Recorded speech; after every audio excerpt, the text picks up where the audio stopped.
Hello, this is KiwaniTalk. I'm Ray Scaboria. I'll be your host for this program. And we're not at our regular site today. We usually tape at the studio at Dearborn High School, but today we're at the Friends of the Animals of Metro Detroit. That's right between behind the police station and just a little bit west of the Civic Center. And we're here with Cory Keller. Cory is the president of the Friends of the Animals. And Cory, it's nice to see you. And this is such a wonderful facility you have here now with a big addition recently opened. Yes, yeah. Thank you, Ray. Thank you for having me. I greatly appreciate being here today. Let's go back and talk a little bit about the history. Sure. And the fact that you had a facility that you're glad that you're not operating from anymore. Yes. Yeah. So, Friends for Animals of Metro Detroit, or it used to be known as the Dearborn Animal Shelter. It's something that's, is an organization that started over 3 decades ago, and it was with a small group of volunteers that really felt there was a need in the community to help the stray animals. And so, between their passion and their love for animals and working with the city of Dearborn, they were gifted this little small building over on Greenfield Road that they operated out of really up until this year. Fast forward to 2024, we're already at over 16,000 square feet at a new facility. We help over 2,700 animals now each year. Tons of programming, tons of services, all to help the communities. Yeah. That's remarkable.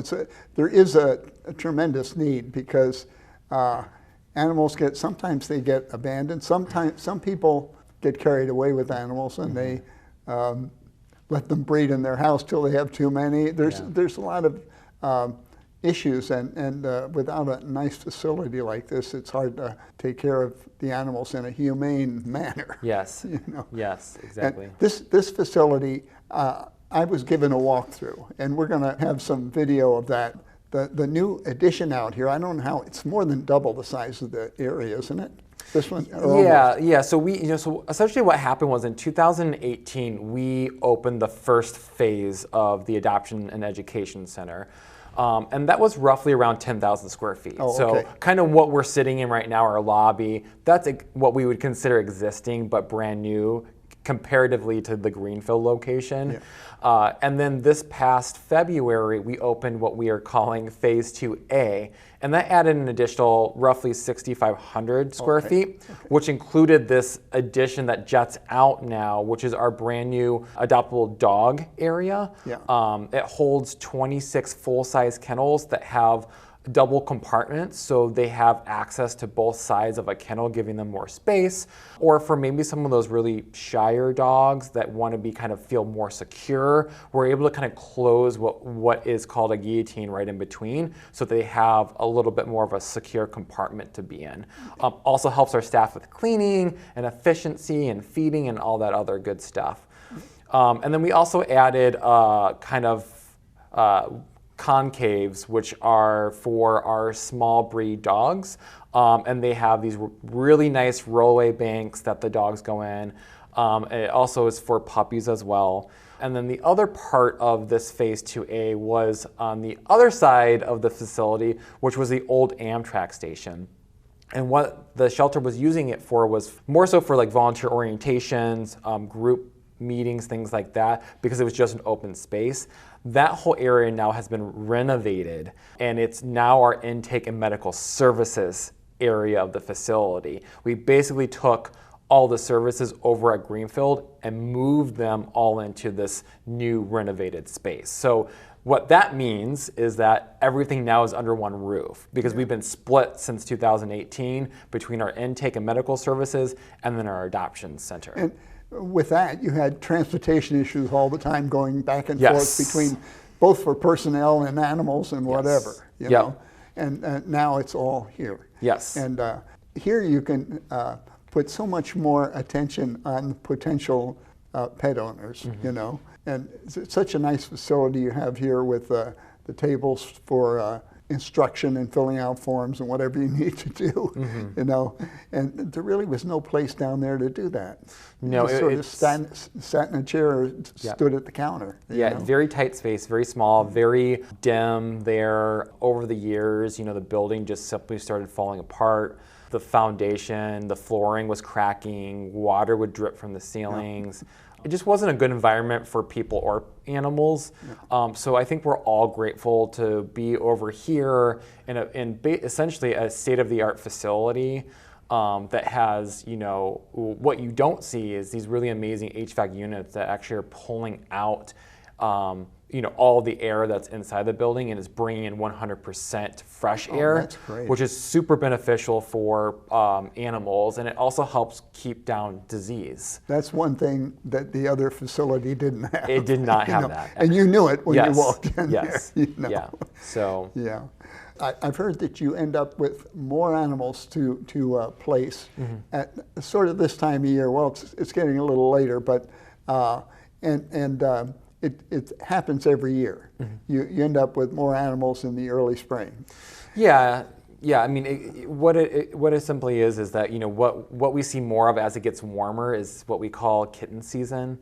So typically we're going to see a lot more kittens come in, a lot more kittens being born out in the community through, you know, stray cats. And we usually what we call is a wave. So just a wave of kittens that are coming in from the residents of Dearborn that are seeking help, and you know, whether it's a mom abandoning that litter and now we have to bring them in, and you know, they could be like newborns, they could be a few days old, and we have staff and volunteers that are trained that nurse them, know how to bottle feed them, to get them to a healthy state and old enough so that they can be spayed and neutered and vaccinated and then go up for adoption. But you know, what we're seeing now over the years, and especially last year and this year, is that shelters, not only here but across the country, are becoming more and more over capacity with animals.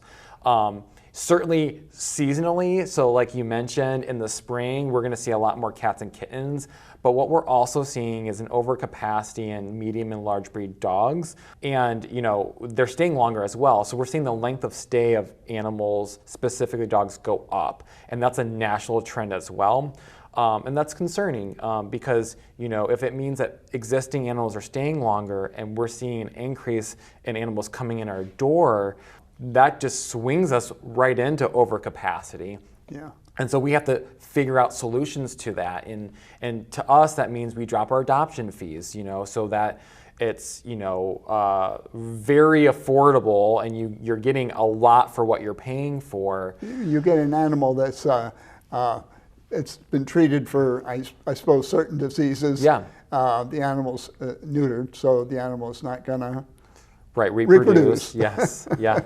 Which is also that's also in the long run hopes to help your problem out. Right. Yeah. That's the goal. But unfortunately, there's a lot of animals out there that are not, and that's where this oversupply of animals comes from, you know. Yeah, exactly. I mean, and that's, you know, like for example, you know, the gestation cycle of a cat, a female cat, is 62 to 63 days. So what that means, especially when there's warmer weather, and let's say because we are experiencing things like climate change and it's warmer longer every year, is that they can essentially have a litter of 8 to 10 kittens every 2 months. Yeah. So you're looking at, you know, somewhere between 60 and 100 kittens being born by one single female cat.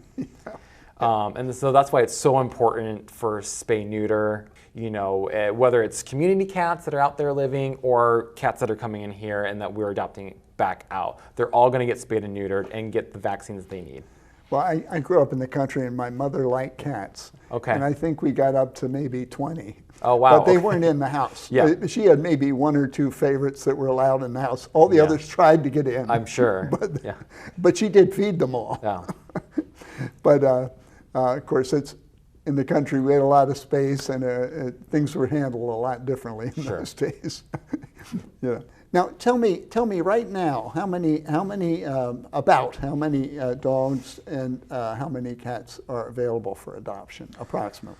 So as of right now, we're probably looking at anywhere between 60 and 80 animals that are available. That doesn't constitute the number of animals that I currently have in foster right now, or that are going through a stray hold process that we're required to do when a stray animal comes in, because we want to give an owner an opportunity to reclaim their animal if there is an owner out there. Yeah. So, this shelter now can hold, if we were to count one animal per cage, over 210 animals. But like I said, we utilize, and we were talking before, the number of fosters and volunteers we have. So we utilize a lot of fosters to take in cats and kittens while they wait to be available for adoption. So we can house a lot more. Yeah. So if say an animal comes in that's old enough for adoption, but it needs to go through the alteration process, and about how long would it typically take, say, if a cat came in like that, till it was available for adoption? Sure. So at the very least, there's always going to be a 4-day hold period. That's just required state law, and so we'll hold the animal for 4 days. And then we'll, if there's no owner that comes forward, we'll do initial vaccines during those 4 days, and then we'll follow up with booster shots. And then we schedule, after that 4-day hold, the spay neuter. And this is where it gets a little bit iffy, because we do have to outsource spaying and neutering. We don't have a clinic on site to do that, nor do we have the surgery space to do something like that. So we do have to utilize community vet clinics to be able to do our sterilizations. So it's hard to get appointments these days, as I think most pet owners know.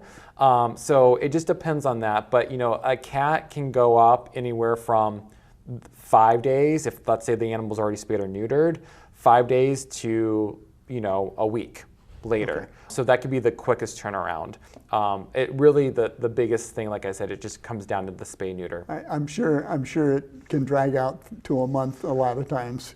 Yeah, sometimes it can. Yeah.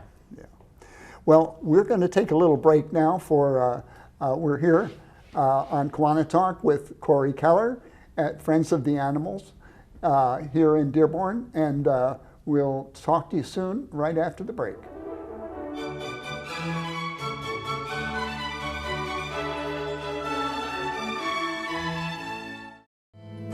Who is a kid? Well, that's a kid. And another. Look, a gaggle of them. Or is it a herd? Litter? Pride. But what about her? Tell her she's not a kid. Or him. So how do we tell who is a kid? Height? Age, maybe. But some of us have to grow up faster than others. A kid. A kid wants to make the world better. And one day, he just might. Is a kid fearless? Vulnerable? Strong? Nervous? Yes. Yes. Yes. Yes. Kiwanis is 600,000 kids at heart, doing all the little and big things it takes to help children around the world.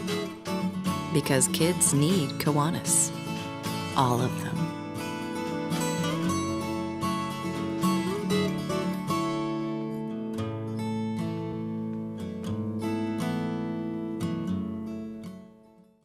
Hello, I'm Ray Scaboria, your host on KiwaniTalk. We're here at Friends for the Animals of Metro Detroit. I'm here with Cory Keller, who is the president of the organization, and we've had another guest join us. It's Brucey, who is an adoptable dog that's down here chewing on his doggy pacifier. So a dog like Brucey, do you know how long he's been here? He's been here for a little bit. I'd probably say at least a few weeks at this point. A few weeks, yeah. Mm-hmm. Yep. Okay. So, just like we talked about with cats, there's going to be a 4-day. He came in as a stray. There's a 4-day legal hold. And then, during that time, we're going to vaccinate him. Once that hold is up, he's going to go through a behavior assessment. So we can look for things like, Does he resource guard, or does he have any food aggression, or does he love his toys or his treats? He likes his pacifier. He definitely likes his pacifier. So so we look for all that, and then he goes up for adoption. So and then we'll, of course, like I also mentioned, we'll get him neutered as well. So yeah, he seems quite gentle to me. And he's also very sociable. Yes. I think almost anybody could approach him gently, and he'd be happy for the attention. Yes, absolutely. Yeah, his little tag will wag when you come and approach him, and he just wants to have his belly rubbed. And now, something I'd like to talk about a little bit. You have a lot of volunteers, and they do many different things, I believe. But you do have a group of volunteers that comes and walks animals, gives them a little exercise outside. Yeah. And you must have a bunch of people that do that. We do. We're very lucky. So we have right now over 375 volunteers that log about 20,000 hours every year.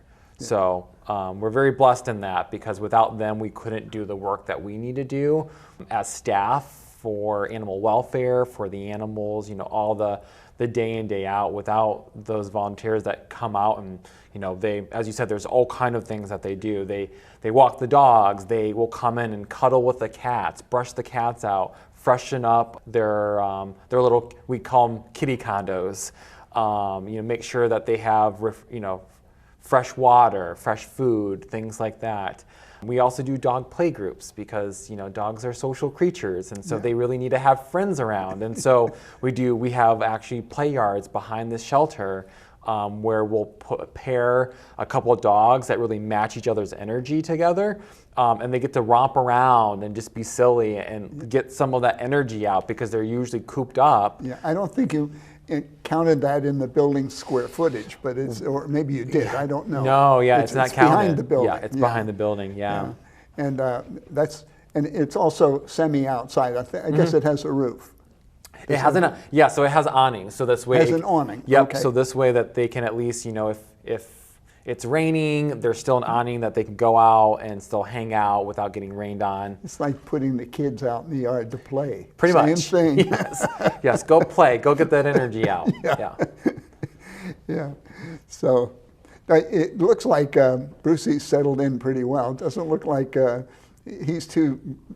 This doesn't bother him at all. Oh, not at all. He's not fazed by it. Show. Absolutely not. Okay. So he needs to go through the process, Yeah, and he just did. So he is available for adoption, and all of our animals that do go, as soon as we in our system, once we actually flip an animal to available, it goes live on our website. Okay. So you'll get all the information. There's a bio on the animal. There's an age on the animal. We also always will note, that they're up to date with their core vaccines. Now on the website. Is there a photo of the animals? Yes. Okay. Yep. Yeah, so we always try to get multiple photos. We also try to get video of the animals, but mind you, there's a lot of animals we see every single day, so sometimes that's hard. But we do have volunteers that will come in and actually take the photos for us, that help with video recording. We'll upload it to their profiles, and that will be on our website. And then we try to spotlight or feature dogs or cats that have been here longer, to kind of just give them more promotion. So you'll see a lot of that stuff if you follow us on Facebook or Instagram. Now, the website this is all on the website, is that right? Yes. So the website is? It's metrodetroitanimals.org. metrodetroitanimals.org. Yes. And that takes you to Friends for the Animals. Yeah, so as soon as you website. go there, you'll have all the information. There's a drop down that says adopt. You click on that. It gives you all the information you need, what to be prepared for. And then again, if you want to search all the animals we have for adoption, even the ones that might be available, but they're not here at the shelter, they're in a foster home, those are also on our website as well. I see. Okay. And so you have, you said some of the animals are in foster homes. That means these are volunteers that have agreed to foster animals when necessary. Yes. How many people do you have doing that, would you say, approximately? We have a lot, and sometimes they're foster failures. Yeah. So they're like, oh, my intent is to just to foster, and they end up falling in love with the dog or cat, and they end up keeping it. But I mean, I would probably say, on a monthly basis of people that are bringing animals in their home to foster, anywhere from 40 to 60. Okay. Obviously, kitten season, we're going to see a lot more volunteers that actually they won't foster all year long. They'll wait till this time because they know that we need that help. And fostering can be exhausting because you put a lot of your love and passion into the animals, and then it depends on the animal too. Well, true. Some animals Yes. take more Right. attention than others. Yeah, exactly. Yeah. Exactly. So, but yeah, I mean, we do get a lot of volunteers that foster, and then once they're done with fostering one animal and it goes back to the shelter and goes up for adoption, they take on another. So they're just repeat fosters that help Okay. us out over and over again. Okay. And that's anything from fostering a dog because maybe he's super stressed and this environment is just not doing him any good. And so a quieter home where he can just really let his guard down, de-stress. We have those types of fosters. And then we also have fosters that, as I mentioned, that take on newborn baby kittens and you're bottle feeding them every 2 hours, even in the middle of the night because they need it. But what's really unique is that we do have a doggy day out program too, which, hey buddy, I know, oh, thank you, that anybody from the community can actually come and pick out a dog and take it for a day trip. So you can take them to a park, you can take them to Starbucks and get a puppuccino for them, but also that all helps him. That all helps with sociability. So, Well, he is enjoying the attention. Mister, what are you doing?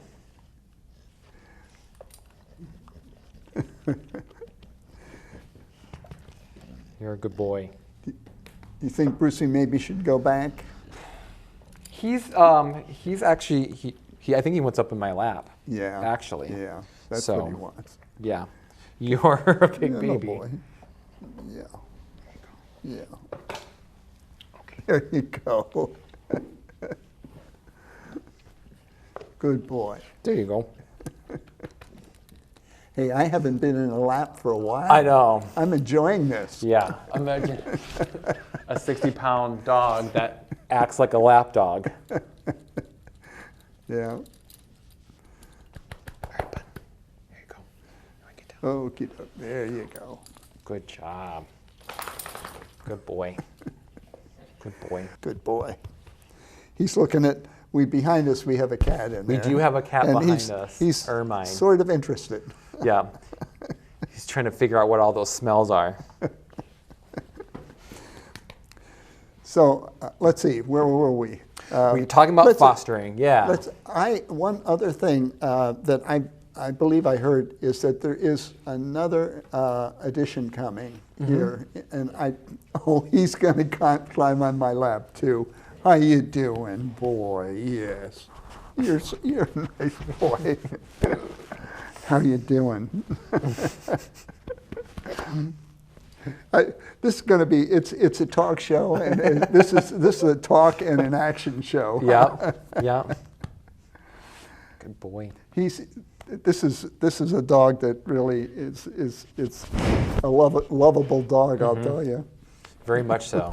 He loves to be in Okay. people's laps. I don't want to be licked on the. I know that's what you want to do. But good boy. But yeah, we do have. We are going to finish our last phase. It's what we're calling phase 2B, and that's going to add about another 3,600 square feet, and it's going to wrap around this side of our shelter over here, and that's going to add some other necessary spaces that we couldn't complete in this current phase of phase 2B, nor did we have the funding for at the time because things became so expensive that we had to split the phase into two. Yeah. So what that looks like for us is a separate kitten nursery, a separate puppy nursery. We'll have a specific evaluation space to be able to do our behavior assessments in a safe and quiet space, a grooming area, sort of an animal control area as well, and then we'll have storage, of course, because you can never have enough storage. But what I'm really excited about is what's going to be on the corner, which is what we're calling our community center. And that's going to be something that's going to be super beneficial for the organization from the standpoint of doing those volunteer orientations, foster classes. We do a lot of outreach. We do a lot of classes for the community too. We plan on doing vaccine clinics out of there for the community at a low cost or no cost. And then also, we want to be able to start incorporating things like dog obedience classes for pet owners, or just information classes about, things like coexisting with wildlife, or good pet ownership, or what the cost of pet ownership is. And even look at things like kids camps, where we really teach kids at a younger age about how to be good to animals and what to do and how to interact so you don't overwhelm them. Those are all important things, and so we're really excited about this final phase. When will it begin, and when do you expect completion approximately? If Sure. You can predict that now. Yeah, so as of right now, we are finalizing some key details, but we are looking at breaking ground in June of this year, and we're going to be finished in February 2025. Oh, that's pretty darn soon. Yes, it's coming up on us fast. Yeah. Well, Brucey's definitely made it a challenge to talk, but it's been fun. It's been fun. It really has been fun. He's not coming up again. Well, I think we're getting close to our time here, and maybe next year we can come back. Let's see, finish when? February 2025. So we'll come back in March and we'll talk a little bit about the new edition. Yeah, that'd be great. And that edition, I believe, we could actually do a walkthrough at the time from what you described. Yes. It's not like over here with the kennels. It's not such a good walk, but you could do a walkthrough of that probably. Yes, absolutely. Yeah. So we're here at Friends for the Animals of Metro Detroit with Cory Keller. There's lots of animals available for adoption. They're lovable creatures. They take some attention, but it's a great place to come and get one because everything's pretty much been taken care of for the animal before you adopt it. And you're also given lots of guidance about how to handle your new pet. Yes, exactly, yes. So Cory, thank you very much for being on KiwaniTalk. And Brucey, thank you. Brucey, thank you for being on KiwaniTalk. It's been nice to have you. Thank you for having us. And you didn't even talk. Huh. We could have taken a woof or two. It doesn't sound like he's a big barker, at least. No. Say he's a lover, huh? Yeah. You're a lover. Yeah. Yeah. What would you say his age is? We estimate him about a year old. About so a he's year probably old. 1 to 2. Pretty young. Yep. Pretty young. Yep. Yeah, He's a young boy. Well, we're going to sign off. Thank you for watching. Join us on KiwaniTalk again real soon.